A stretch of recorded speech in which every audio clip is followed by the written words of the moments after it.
Well, thank you very much. You outdid yourself, Erwin.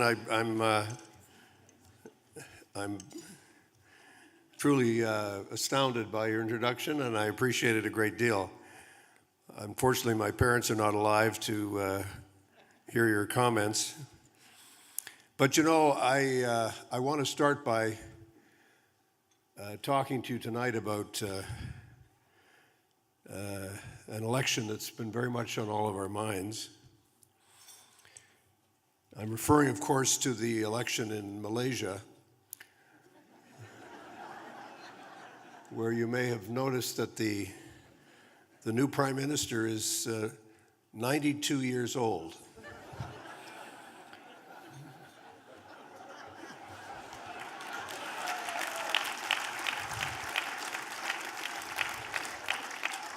So first of all, I want to assure you that everything that's been said tonight has been archived.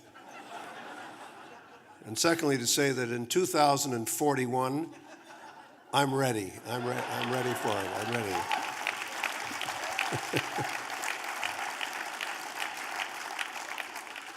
I want to thank you all very much for coming tonight, and I promise, particularly some of my colleagues who've known me for a long time, I really will try to be as brief as I can tonight. I want to start by thanking Chief Laforme very much for his prayer and for his introduction this evening. The cause of the First Nations has been very close to my heart for a very long time, and I want to express my strong appreciation to him for giving us such a warm and meaningful introduction to the night. So Brian, thank you very much. It means a lot to me. I want to thank all the people who corralled everyone to be in the room tonight. I know that these evenings have a bit of a ritual to them. We go through these fundraising events of one kind and another. And particularly, I want to thank, I'm looking right at him, not Greg Sorbara, but Sharon Laredo for doing all the work and getting us here tonight. It's very meaningful to me. I also want to thank and you'll appreciate this, I hope from my background, and particularly appreciate the fact that I'm not going to be playing or singing tonight. I want to thank the musicians who really did a wonderful job at entertaining us this evening. It means a lot to me to have music as part of the experience tonight. I don't want to get too emotional, but it means an enormous amount to me to thank Premier Davis for being here this evening. It's a source of great joy to me in my political life, and I enjoyed listening to Mr. Clark tonight, who showed only a trace of what in French we would call amertume, but a little bit of sense of remiss. But his generosity in being on the program tonight says a lot about our politics. But tonight we have Bill and the two Roys here tonight. And for anyone with a sense of history, you will know that the only one missing is Mr. Chrétien. And I gather the Royal York Kitchen is not available tonight, so there's no way we can get them up into any constitutional mischief. But seriously, I want to thank Bill Davis for being here tonight. It's true to say that we have had a long friendship, as well as a lot of sparring along the way.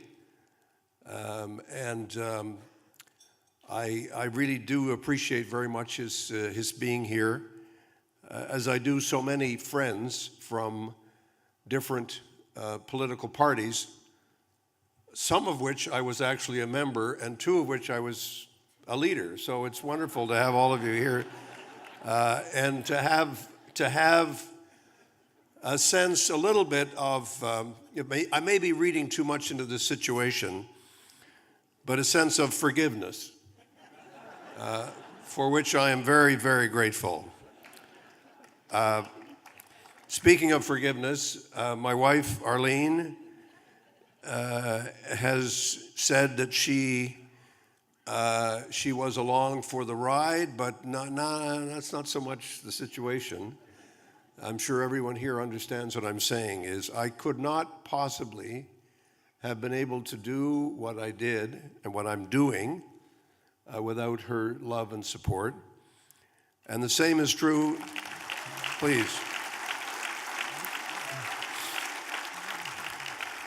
And the same is very much true for my daughters and their families, and also their forbearance at occasionally being brought out to events such as this over many, many, many years. And it means just a ton to me to have them with me tonight, and to be able to tell them how proud I am of them, and how much their future and the future of their children is so meaningful to me, and frankly matters, if I may say so in the presence of all of you, a whole lot more than any political successes or failures I may or may not have had. So it's wonderful to have them with me tonight. And I also want to say to my brother John and my sister Jennifer and my sister-in-law Ginny and my sister-in-law Jeannie, how wonderful it is that all of our trials and tribulations and successes and failures have been born together, and I hope they don't mind too much that they are dragged out on occasions like this. But I just want to say this politics has very much been a family affair. Even when my brother and I were in different parties, which is the source of some considerable amusement to my father and mother. But even today, as we look at issues, I'm so grateful to them and to their families for the love and support that they've given to me over a considerable time. So what I want to say to you tonight, I want to say a few things tonight, and I'm going to be very brief. The first thing I want to say is that politics is not to be despised.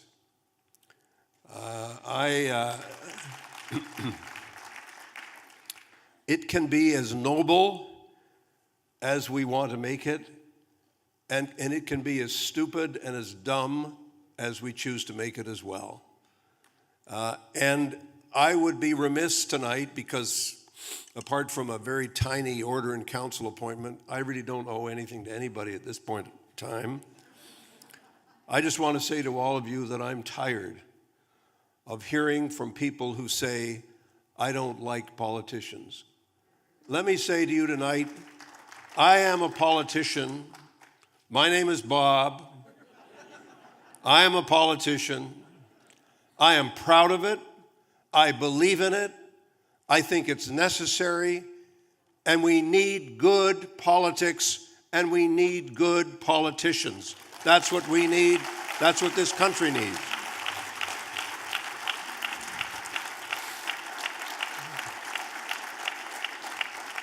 And yes, it's true. I have changed parties. Not just once, twice. But the driving force behind my politics has never changed.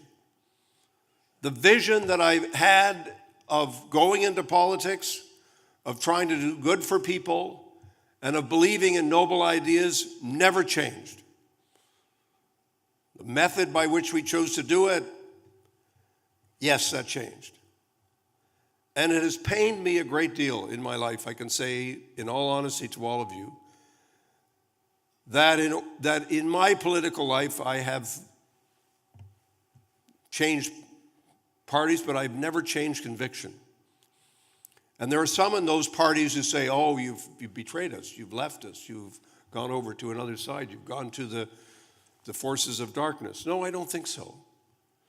And I'm so delighted that there are people from all three political parties here tonight, and maybe 4 or 5, I don't know, there may be others. Because in the end, parties are less important than what we really believe in. What are our convictions? What are the core things we believe in?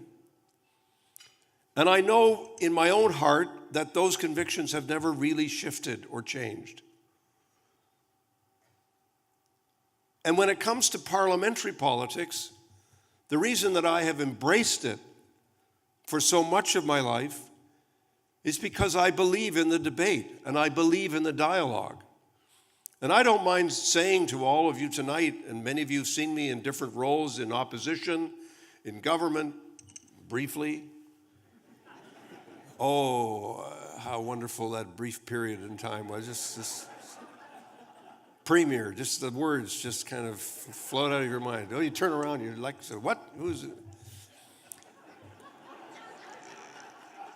What I've always was always struck by, I'd be sitting in the House of Commons or sitting in the legislature, and somebody on the other side would be giving a talk, and I'd say, I would turn to my colleague and say, they've got something, they're saying something right. And I'd immediately get shaken and say, no. The point is this: Parliament at its best and the legislature at its best are places where there is dialogue and there is debate and there is resolution. The problem with the way politics has evolved is that it's too much. We become the prisoners of our messages and become the prisoners of our platoons. And we think that loyalties to the message and to the platoon is more important than the public good and more important than what, in fact, is at stake. And the greatest moments in Canadian politics have been at times when we have literally crossed over and shaken hands and said, here is something we can agree on for the betterment of our parliament, for the betterment of our country, for the betterment of our province. And I have actually seen those moments, and I've participated in many of them. And I believe they're important.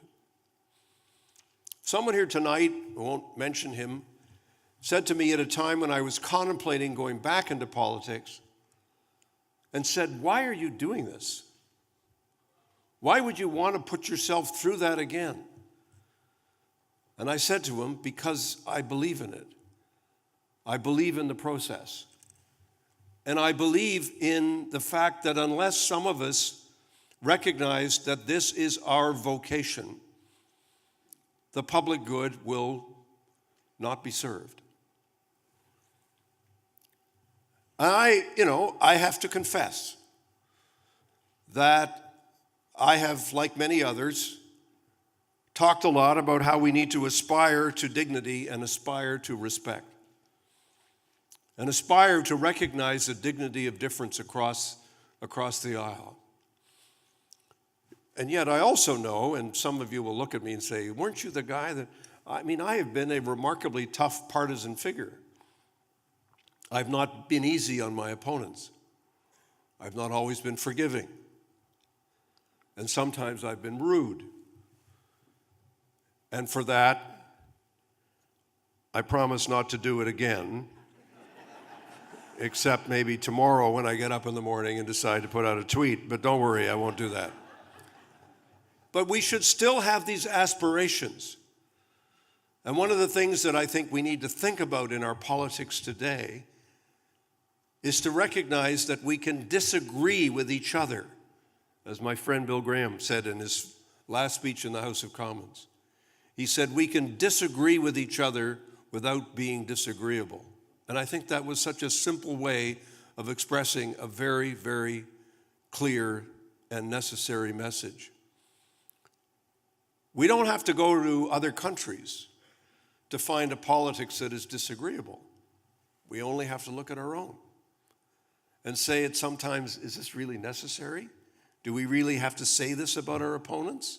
Is this really what we have to do in order to get elected? I don't believe so. The third thing I want to say is facts.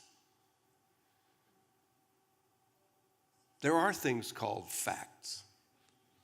I'm not a philosopher, not much of one, but I'm so tired of hearing people say the facts don't matter. Well, you might think that during an election campaign, but let me tell you, when you govern, the facts matter. When people come to you in government and say, Premier, Prime Minister, here are the facts. That's what we expect our public servants to do. We expect and anticipate that without fear or favor, our public servants will say to us, you know, Premier, Prime Minister, I know you promised this in the election, but think about it for a moment. This is what that means.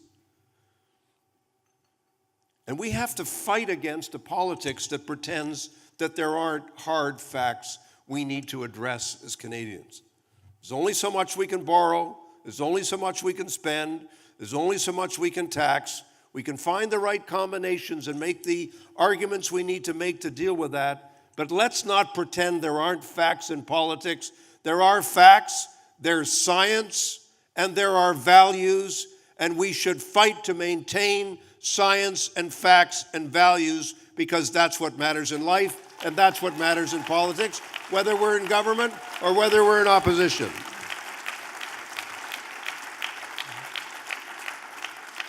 So I have to confess in conclusion, and I know you'll want to hear these words in conclusion, particularly my brother, who has long complained of my longevity in public speaking. He's compared me to various other dictators in other countries that I won't mention in a very uncomplimentary fashion. So I'm determined to get off the stage as quickly as I can. It is to say this: I hesitated before accepting this Lifetime Achievement Award, and I wasn't just joking about Mahathir. I'm not looking for a comeback, but I do want to say life goes on.